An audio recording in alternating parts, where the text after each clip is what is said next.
and welcome to episode 5 of the weekly Darts World podcast. I'm Harry Masterson. And I'm AJ Ermston Toft. And how are we doing this week, Harry? I'm not bad, AJ. How are you? Yeah, it's been a busy old week filming exclusive content ready for our podcast special in a couple of weeks' time. But yeah, it's all good, and we've got a fantastic podcast today. Don't worry, guys. The new youth special episode. We were at St Helens Dart Shop at the weekend, so keep your eyes peeled on YouTube because that video will be dropping very soon.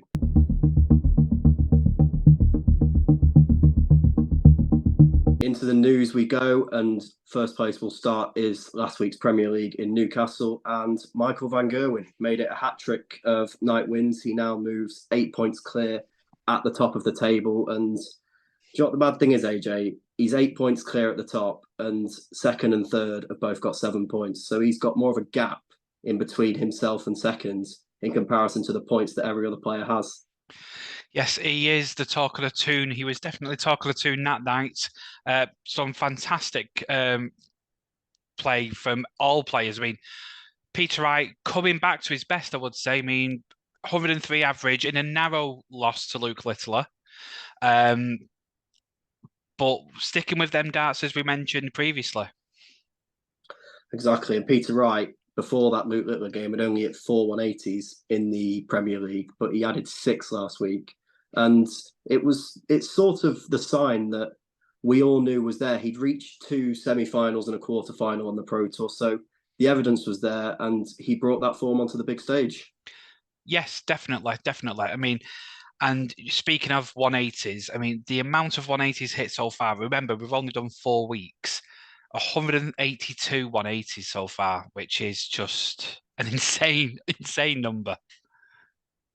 And that's what happens when you've got all these high scorers playing in night competitions every single week. You got Luke Littler, you got Luke Humphries, Michael van Gerwen, and we also saw Nathan Aspinall return to form last week, his first points of the season, and he reached the final as well. So is this a sign that...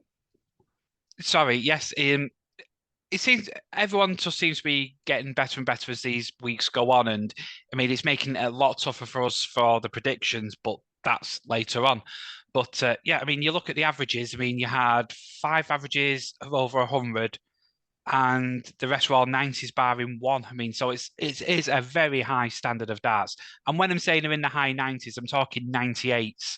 You know, so 15 darts or less per leg on average is just unbelievable standard.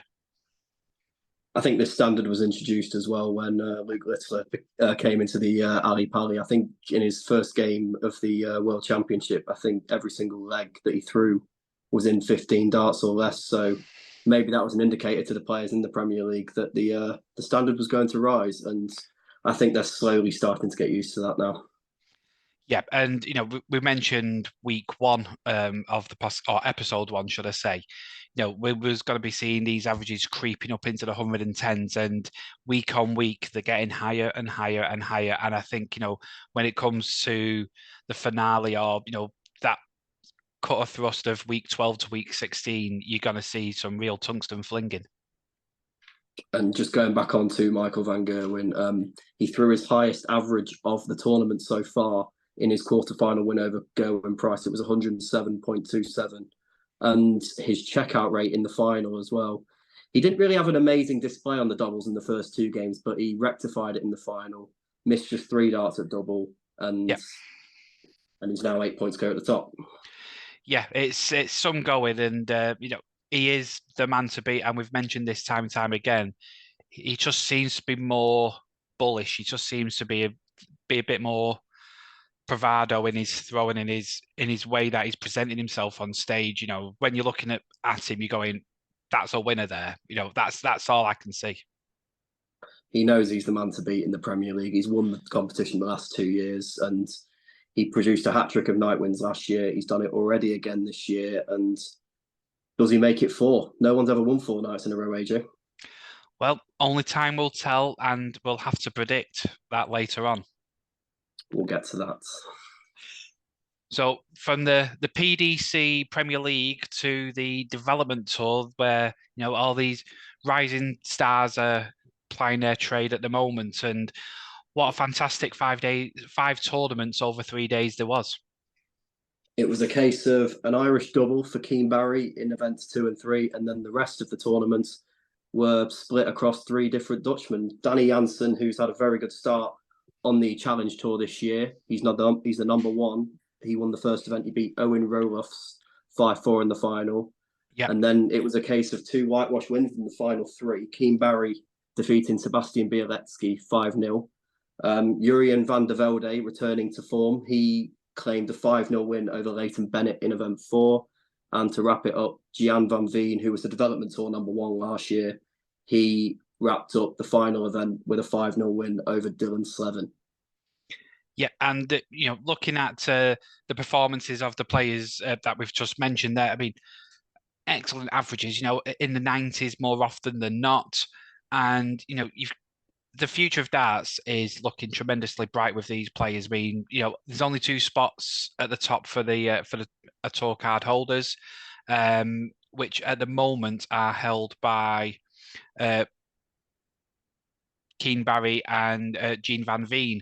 And but looking down there, looking down the list, you've got Cam Crabtree, who came extremely close to a Pro Tour card, and in the top 10, Bo Greaves already, which isn't a surprise for me, to be honest. Having Bo Greaves in the top 10 of the money list there, it's she's an excellent player and doing extremely well.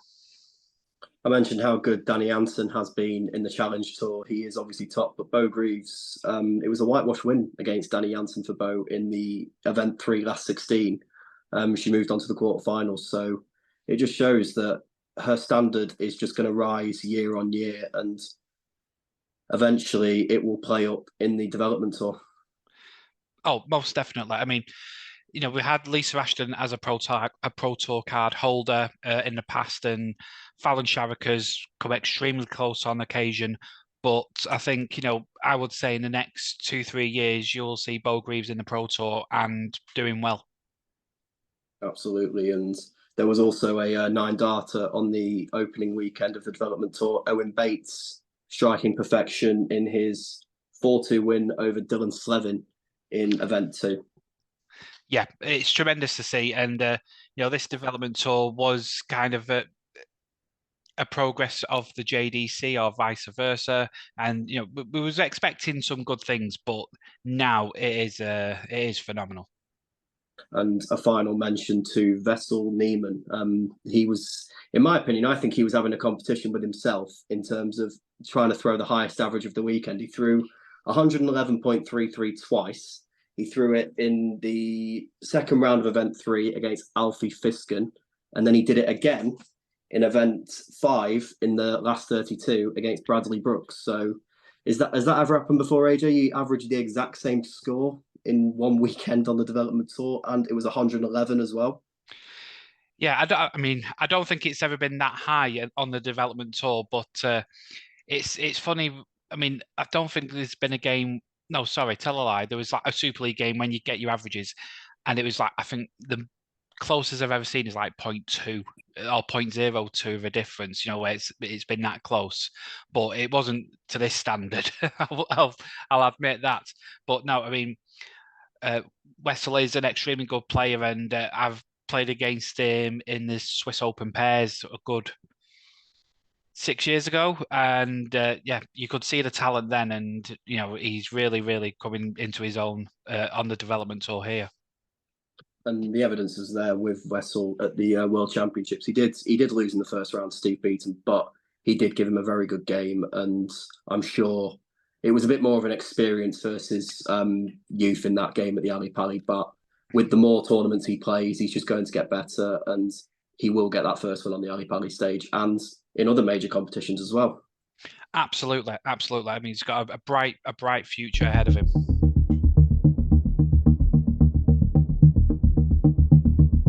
So moving on from the PDC to the WDF, and it was the Slovak Open and Masters weekend, and the Slovak Men's Open champion Benjamin Pratnama winning 5-4 over Laslo Kadar of Romania.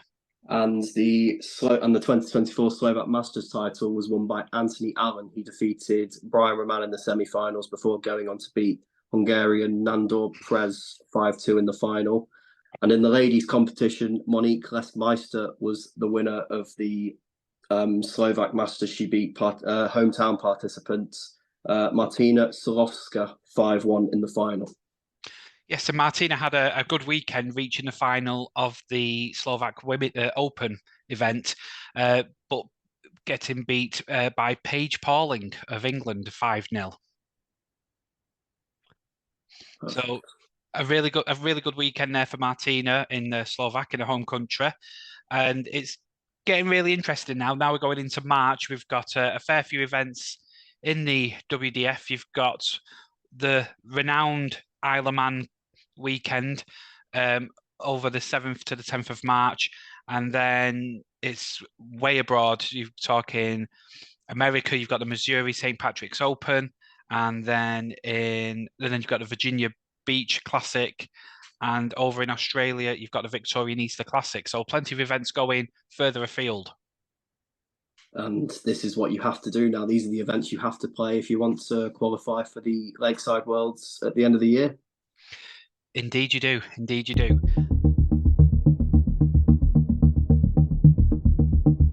And on the other side of the coin, you've got the ADC with their vaults continuing on. We're just before the midway point, and the tables are ever changing as all around the country.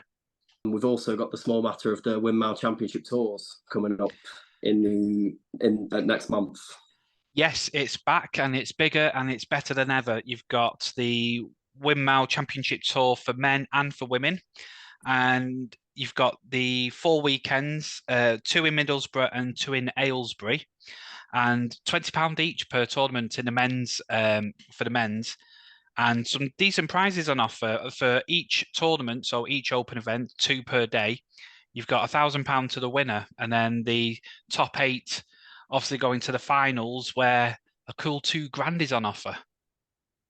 It's a little bit of a change to the format this year for the ADC. Last year they hosted the Open Series events, which if you won them, you'd earn a place on the Moda Super Series. Whereas this year they've gone back to you win the cash if you win the events. And this time it's a bit similar to what the Women's Championship Tour did last year. They played 12 events through the year, and the top 8 on the order of merit qualified for a finals day in at the Moda Super Series, where Dieter Hedman won. And this year it's now a case of both the men's and the women's championship tours will have the same sort of structure to it, and come November we'll see 2 finals days. Yes, and the prize breakdown is slightly different for the ladies in the open events, but the finals, it's exactly the same. Winner £2,000, which is amazing. And I remember watching you play in one of these events, AJ, a couple of years ago. Nearly hit a saw 6 perfect darts from your part, and then just unfortunate with the 9 at the end. But it was. What are your opinions when you play these events? I really genuinely love them. I went to the first ones in Newcastle with a few friends, and as soon as you walk in with the setup, it is phenomenal. I mean, for me, it's the perfect in between of your classic pub opens that the ADC is mainly doing with these vaults events, and it's that step in between Challenge Tour and Pro Tour level in terms of the aesthetics, in terms of the setups. You know, using the Darts Atlas system, it's very easy. I mean, I get pinged as a text message on my watch to tell me which board to go to at which time. It is so user friendly. And what do you make to the change of the structure this year in relation to it now not being a Moda Super Series place to the winner, but instead it is this new format where you get the cash for each win and you get the opportunity to play a Modus at the end of the year in a separate competition? Yeah, I think the cash is obviously better. It's better in the bank accounts, definitely. But for some people who were able to win an event, they may have had difficulties going down to Portsmouth with work commitments and things like that. Whereas this, it's kind of got a bit of a finishing note on each one. You know, if you win your event, you know you getting your money. You're not having to book extra time off for Modus, which is a great opportunity. Don't get me wrong, but the top two players of the rankings get an invite for 2 days of Modus Super Series. So, you know, they do get a bit of a Brucey bonus, as it were, for the troubles. But no, I think this is going to be an excellent tour and an excellent addition to what the ADC are already providing. And now it's got a finals. It's kind of got an end game, which, you know, like similar to what the WDF is, where you've got a whole host of tournaments all over the place, with the finals being the Lakeside World Championships, and this is mirroring that kind of platform. And don't forget, if you guys still want to enter the Windmill Championship tours, the tournaments start at the end of March, and the first 4 events will be held in Middlesbrough. So, as you said earlier on, it's £20 entry, and if you feel like you've got the game to challenge and compete, then why not head over and enter? Come and have a go if you think you're good enough, is the phrase. So that was the week that was, but now it's talk about the future, and more specifically, it's your Premier League Predictor League.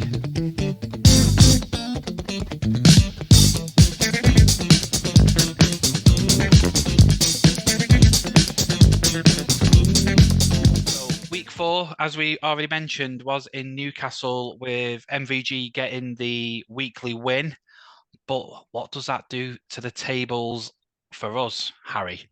Well, we both didn't do particularly well with the first 2 games, getting the results wrong. But Harry, you gained 2 points with your Luke Littler beating Peter Wright. We both got exactly the same score as the results, so we both got the 3 points there. But the clincher, Mr. Michael Van Gerwen getting his 3rd weekly win, gives me the 3 points so desperately needed, because there is not a lot in this. The gap is The gap is 3 points. Harry on 21 and myself on 24. So it's still all to play for here. So week 5, we are in Exeter, lovely part of the world, and we've got some cracking games here. We've got current world champion Luke Humphries versus current Premier League champion Michael Van Gerwen.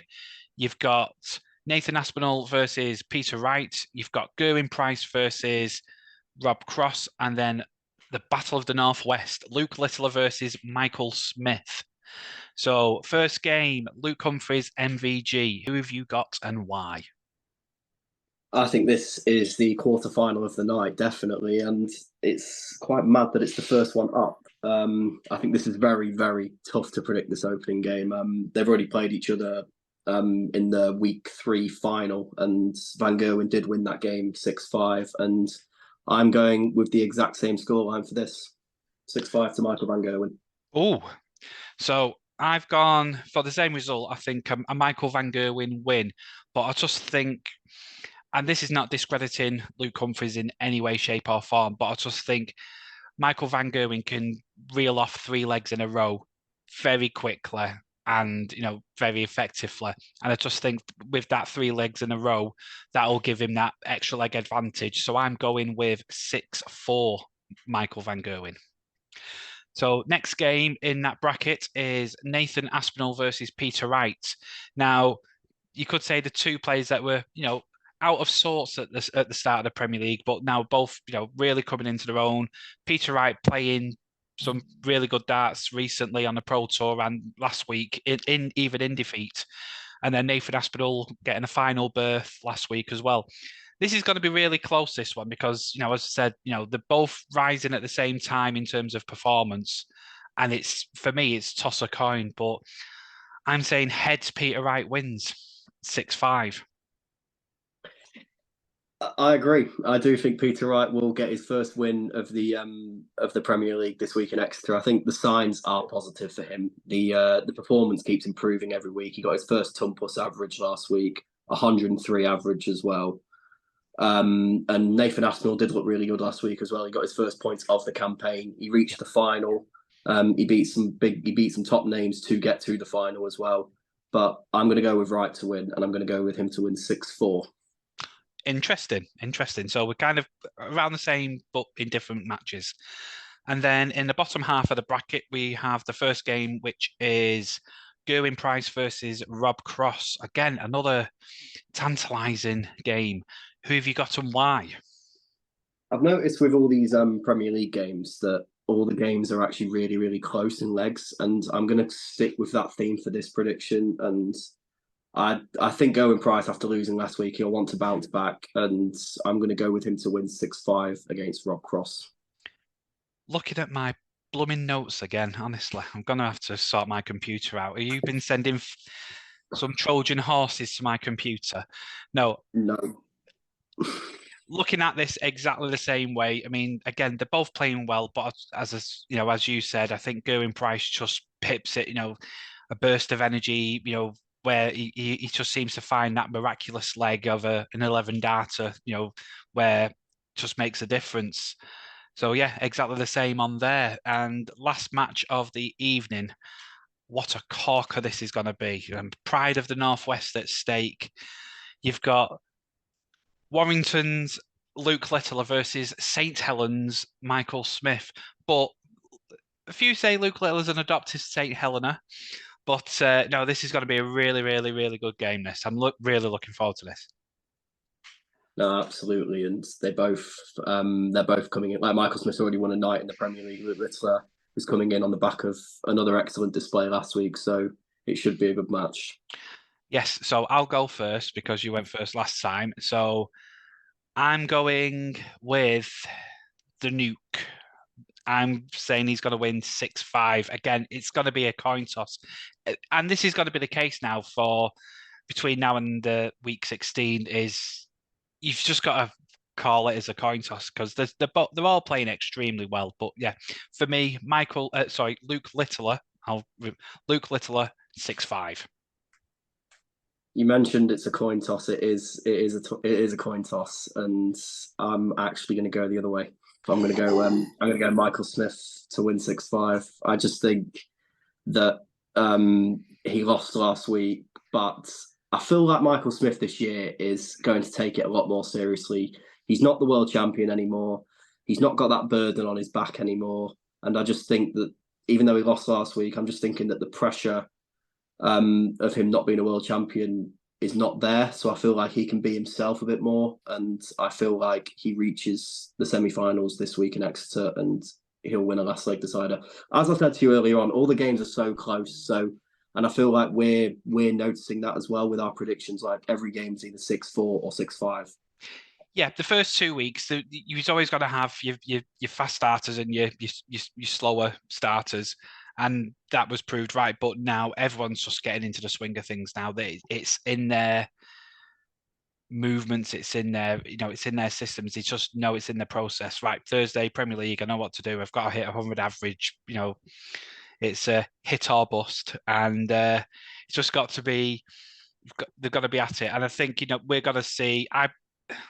I would like to say you're going to have all 8 players all within 100 average, give or take 2 points. There's not going to be one bad performance, I don't think. This is going to be truly where the Premier League really comes to life.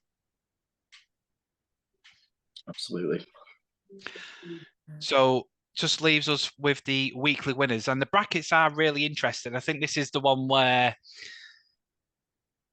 the routes to the final are a bit more exciting. I think sometimes you have I don't want to say a bad half, but you've got one half which might not have as much strength in that half than the other. If you've got 2 big hitters going at it, one of them's going out, so potentially an easy game. But as we've said, the format with this format, they're all getting used to it now, and as I said, it's going to be really, really tough to come through your half of the quarters, let alone the final. But I'm going to go with the flow of what the Premier League is producing so far.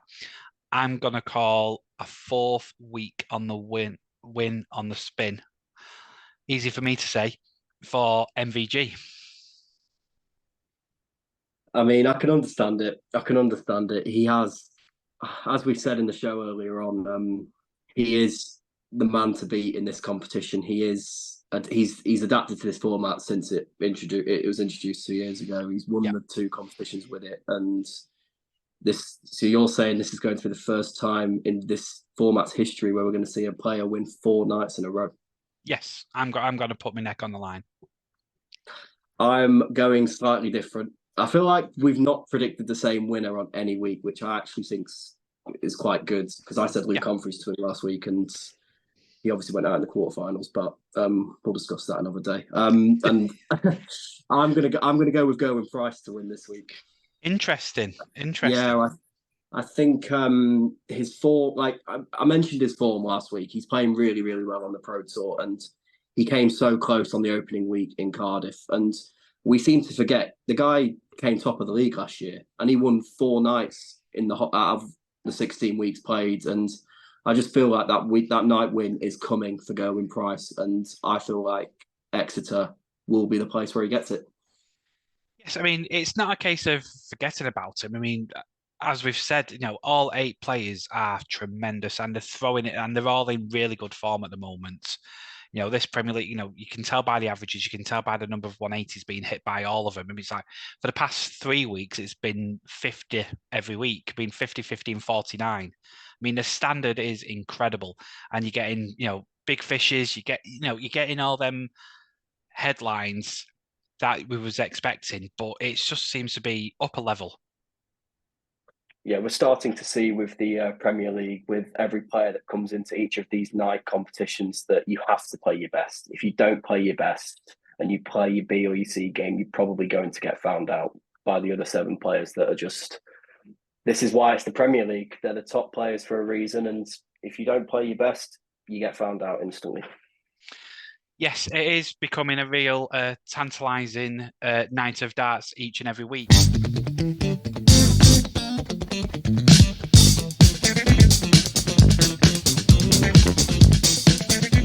And, it doesn't stop there with us and with the PDC. We've got the UK Open this weekend and the draw's been done. And by jingo, by crikey, there is some fantastic games ahead of us in the first round, let alone as the tournament progresses. The FA Cup of Darts, again, just living up to its name. It's the one tournament where anyone can draw anyone. You could see Michael van Gerwen play Littler in the 4th round, because that is the great thing about this competition. It's a random draw. There's no rankings involved, and this is why you get these like unsung hero stories with the UK Open. You saw Danny Noppert and Andrew Gilding, 2 of the winners of it. Andrew Gilding's actually the defending champion, and I saw he's 100 to 1 on to defend his title this year. Yes, and because it happens once, it could happen again. I mean, it would be amazing. I mean, I've been, he just plays proper darts. He does his own thing, and he doesn't let anything get to him. And it was great to watch last year. It was fantastic. It was one of the best moments of the year for darts, anyway, for fans, I would say. But looking at this first round draw, you've got Matthew Dennant versus Jeffrey de Graaf, Conan Whitehead versus Leonard Gates. I mean, come on. It's going down. You've got Leighton Bennett versus Scott Mitchell again. You've got the quick play of Leighton Bennett versus the methodical play of Scott Mitchell. And you've got Owen Bates versus Andy Bolton, who they've met plenty of times. Ashley Coleman, who's making his debut on the Moda Super Series very soon and just signing with Unicorn. He's against Tim Walters. And then Brett Claydon, who recently got his tour card, versus Thomas Lovely, who qualified from Cholton from the event that I went to. And the list goes on and on. Battle of the Youth with Bradley Brooks versus Cam Cabtree. And then that's a really good game. Yeah, I mean, and then another youth player that I know very well and is really looking forward to seeing him on the UK Open stage is Jensen Walker of Coventry. The he's a really good up and coming player. Plays in the England youth system, and wins a lot for them. And then Battle of the Northwest for me personally, Swinton Super League teammate Harry Gregory versus Reece Griffin, who has links to the Northwest with Lisa Ashton's daughter Danielle. They've been together for a few years, and he's been up our neck of the woods, so to speak. But that's going to be a really good game as well. There's many good games. There's a battle of the Welsh on stage 5 between Callum Goffin and Nick Kenny. There's also stage 2. Connor Scott takes on Wesley Plazier, and it's just and Daryl Pilgrim takes on Josh Richardson. Josh Richardson literally claiming his tour card at the start of the year. Same with Reece Griffin as well, another player who have done that. And this is the tournament where the non-tour card holders and the tour card holders go head to head, and it's one of my favourite competitions of the year, and I'm very much looking forward to it starting on Friday. Yeah, I mean, when this tournament first started back at the Reebok in Bolton, and everyone's saying, "Oh, the format's a bit, I don't know," but it is fantastic because you can get them big games early doors. Like I remember Barney versus Taylor UK Open. That was an early round, and that was and Ronnie Baxter, and as we said, like with unsung heroes, like Gary Mawson getting all the way to the final one year. It's just got them Cinderella stories. It's got you've got players who are in form, like the Premier League 8, but then anyone can scupper anyone. It's a short format, and surprises are plenty. So they're really looking forward to this. Exactly, and we had Adam Gavlas last year reach the semi-finals. There was a year where Corey Cadby reached the final. There's just all these underdog stories, and the reason for it is this is the only tournament where there's no draw bracket. It goes to once the round finishes, you wait for the end of play, and then at the end of the session, the pundits that work on the telly will go up onto the stage, draw the draw. So draw the names for the next round, and this is why you get big names exiting the tournament early. Yes, and it's, as we said, it's going to be a fantastic weekend of darts. And to all them who've qualified through Riley's, I wish you all the very best of luck. You've done it the hard way. You've played some of the best players in the region, if not the country. We had people travelled all over the country to Charlton in Manchester. You had a few from Lincoln Way. We had a few Northern Irish. We had a few, from Liverpool and from further afield. Everyone wants to be a part of this UK Open. I mean, even if it is their, 15 minutes of fame, what a thing to say is I've played in the PDC UK Open. We had Luke last year qualify via the Riley's qualifiers, and obviously we've got the new players that have done it this year. They will get their chance on Friday, and as AJ said, very best of luck to them, and I cannot wait for the FA Cup of Darts to start on Friday. Moving on now, we've been very busy over the past few weeks here at Darts World. We've brought a new podcast series out, which is called Let's Talk Darts. And we had the first episode with the legend that is Dennis the Menace Priestley, going on about, his illustrious career, how he started, and indeed that very first PDC WDC World Championships now 30 years ago. And it's a fantastic interview. And going from Dennis Priestley, you had a chance of speaking to a world champion in John Henderson. Yeah, so guys, I spoke to John Henderson on the back of his World Senior Darts Championship victory over a week ago now at the Circus Tavern. I mentioned the fact to him that he dropped no sets in his semi-final and final win over Jim Long and Colin McGarry, and here's the interview. Firstly, yes. John, many congratulations on becoming only the second winner of the World Seniors Championship on your debut as well. Can you please sum up your emotions from an eventful 4 days? It was absolutely. I was buzzing on Sunday night. I must admit, at the start of the tournament, was I expected to win. I felt as though if I played my A game, it was I had a very good chance. There's a strong field, a lot of big names there. And obviously Robert going for 3 in a row as well. So, no, it was very pleasing. Absolutely buzzing to to actually say that I'm a world champion, even though it is seniors, but still a massive, massive achievement. You mentioned where your game's at. You played Jim Long and Colin McGarry in the semi-finals and final, and didn't even drop a single set. You must be happy with where your game is at the minute. Yes, I think in the earlier rounds, I struggled with doubles. I struggled with the lighting as well, if I'm being honest. It was very bright up there, but my doubles didn't turn up. But against Jim and against Colin, the doubles were there. The finishing was there. So that's my game now. If my doubles are there, then I win games. But if I'm struggling lately, but no, on the Sunday it came together and it showed with the result. I did drop a single set, which I was quite surprised about. But no, it's all about the finishing with me, and it turned up on Sunday, so it was very pleasing. From winning the World Cup back in 2021 with Scotland and Peter Wright, where does Sunday's achievement rank in comparison with that? Oh, right up there. It is. I must admit, when I won the World Cup with Peter, it was absolutely the biggest thing ever happened to me in darts.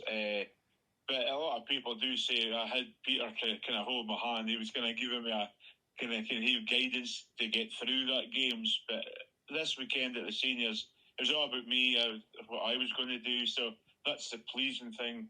But as an accolade, I would actually put it up very, very on par with winning the World Cup. Definitely. You started playing on the seniors at the back end of last year. How have you found it in comparison to other competitions in different organisations? It has been strange. Kind of the shorter format as well. Obviously, coming off the Pro Tour, being best 11, and then going into a couple of tournaments which was best of 5, which was quite hard. I was hitting the winning double, and I'm going through again and forgetting I've already won. So it's just trying to get into that mindset of being shorter formats. But the standard it actually surprised me. Yes, there's a couple of players that maybe didn't up to par, but you still have to get close to the late 80s and early 90s for the averages. So the standard's there, and I've actually enjoyed it. I didn't think I would again, but I know I've really enjoyed it. I've had a good couple of wins on the tour as well, which is very pleasing as well. It's getting back to winning ways. So, no, it's been a really bonus for my game this seniors. Obviously, it would have been a little bit of a disappointment with what happened at Q School at the start of the year, but the opportunities are still there away from the PDC circuit. You could even say you're off to a better start this time around after what happened at the Circus Tavern over the weekend. I know. Well, when I lost my card last year, it was a case I came home from Q School and thinking, like, where does my darts go from here? Obviously, I'll have the Challenge Tour. And then obviously the Super Series came, and then obviously turning 50 the seniors. So when I lost my card, I was in a bit of doubt of where my career's going. But I was actually busier last year than I've ever been. So as you said yourself, the options are there now without a card. And obviously if you're 50, you've got the seniors as well. So I think it's helped my game is playing regular darts, because on the Pro Tour you have one weekend and maybe 3 or 4 off, then another weekend if you don't get the Euro Tours. So you can have a bit of a gap. But at the moment, I'm playing there every weekend. You've got the seniors, you've got the Super Series, Challenge Tour. If I do well in the Challenge Tour, I could get into the Pro Tours and the exhibitions. So it's every weekend, which it's certainly helping my game. You mentioned the Challenge Tour. You came very close to a spot at the Ali Pali last year and a spot on the Pro Tour. You just missed out to Owen Bates. From what happened last year, can you take confidence going into this year? Because from the looks of it, you adapted to the format very well. I know. I enjoyed the Challenge Tour last year, and you're right. It was to come so close. I think going into the last weekend, I was quite a bit off it.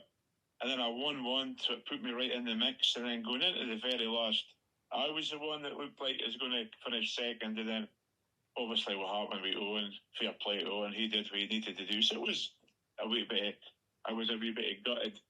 But no, the Challenge Tour has been good. It's kind of, I've enjoyed it. It's as I say, it's a regular darts, which is all my game's all about. But no, I'll take a lot of confidence for last year coming so close. I know I can do it. I know what it's all about, so hopefully I can keep on doing the Challenge Tour. You never know, I might get my tour card this way. That's the plan anyway. You currently sit 9th in the rankings ahead of the likes of Connor Scott, Andy Bolton and Max Hopp. How did you find the opening 5 events last month in Milton Keynes? It was all right. I must admit, I felt as though I played okay. Once again, doubles let me down. But no, I think the first one last year, I think I was sitting something like 49th after the first weekend. And then went to Hildesheim and had a really good weekend, winning one, came runner-up in another one. So hopefully I'm actually sitting at a better place than I was last year. My game's in a good place. Obviously, with that win last week, I'll take confidence from that going into the next set of challenge tours. So, no, looking forward to it. Go to Hildesheim next month and hopefully I can kick on and move up that rankings and get into that top 2 spot. And finally from me, what is the plan for this year? There will be later tournaments that you will be invited to. You've already mentioned the Modus Super Series and the Seniors and the Challenge Tour. But is it a case of just trying to go as far as possible in those competitions? Oh, definitely. Obviously, the end goal is to get back on the Pro Tours. I want to get my tour card back. That goes without saying. So I'm using this last year and this year, hopefully good practice to get onto that tour again. Whether it be the Challenge Tour or whether I need to go back to Q School. But just to stay injury free, in the last few years I've had injuries with my back, with my knee, but touch wood, 6 months, I've nothing wrong. Everything's going well, game's in a good place, so if I get my tour card through the Challenger, so be it. If not, it'll be Q School and we just go again. So, but no, the end goal is definitely to get back on the tour, Pro Tour. Thank you very much for your time, John. Well done on your achievement over the weekend, and very best of luck for the rest of the year. No problem at all. I appreciate the words. Thank you very much. Cheers. Fantastic interview there with John Henderson, and I've got to say, he's playing all the right stuff at the moment. And speaking about the current World Seniors Darts Champion, we also got a chance of speaking to the current PDC World Champion, Luke Humphries, and we've got a exclusive snippet from Let's Talk Darts. We spoke last to you after your maiden TV ranking win at the Grand Prix. You did hint there was more to come, but did you think the rest of the year would go as well as it did? I mean, I was hoping that maybe I could follow up with the Grand Prix success with another major title if it was possible. But no, I didn't really think it was going to go the way it did, to be honest. I think after the Grand Prix, I was just looking to maybe assert myself and keep playing well, but then obviously everything followed afterwards. Winning the Grand Slam was massive in my quest to being world champion, because that was another stepping stone that gave me that extra bit of belief. You know, the first one obviously wasn't a fluke, the Grand Prix, but you think I've had my success now. Maybe I have to wait next year for the rest of it. But after that Grand Slam, and then obviously winning the Players' Championship finals, winning 3 major tournaments for the Worlds, I was more well equipped than ever to go on and be world champion. Then give me that extra bit of belief. So it obviously I exceeded all expectations in what I thought was going to be, a steady end to the year. Exciting times ahead of Darts World magazine, with the new issue dropping as well this week. We've got some fantastic articles by all your favourite players and columnists, including one from Harry and myself. It's getting really busy here, isn't it? It is indeed. Don't forget, guys, the new issue is dropping on Friday. If you want to go and buy it, just go to the Darts World socials, either on Instagram, Twitter, or Facebook. It's a very good read as well, and I'd highly recommend buying it. And speaking of getting in touch with ourselves, we've had an interesting forfeit suggestion from Liam Green. So after week 16, everything closes off, so it's just the finals left, and Liam has suggested wearing a t-shirt at the finals with "I am a dork." That's better than last week, to be fair. I still prefer that any day to the wearing of Man City and Liverpool shirts. So, I mean, there's still plenty of time for more suggestions to come in, guys, and that is a step in the right direction, because I now know that there's something better than wearing a Liverpool shirt. I don't know. I think the thought of you in a Liverpool shirt would be fantastic. No, it wouldn't. No, it wouldn't. We can't. We're not having this. We're not having that. Or if we try and combine the two, so it's a Liverpool shirt with predict a league loser on the back or something. Yeah, to be fair, you could do that. I mean, that is literally what the loser is going to be, so it would hit the nail on the head. Definitely. But if you have got a suggestion or if you've got a question, hit us up on our email at editor@dartsworld.com, or as Harry said, hit us up on our socials. We're on Facebook, we are on Twitter, and we are on Instagram. So don't be shy. Any suggestions, bring them on. And with that, it is game, shot, and match for this episode. My name is AJ Ermston Toft. And I'm Harry Masters. And we will see you in the next round. Thanks again, guys.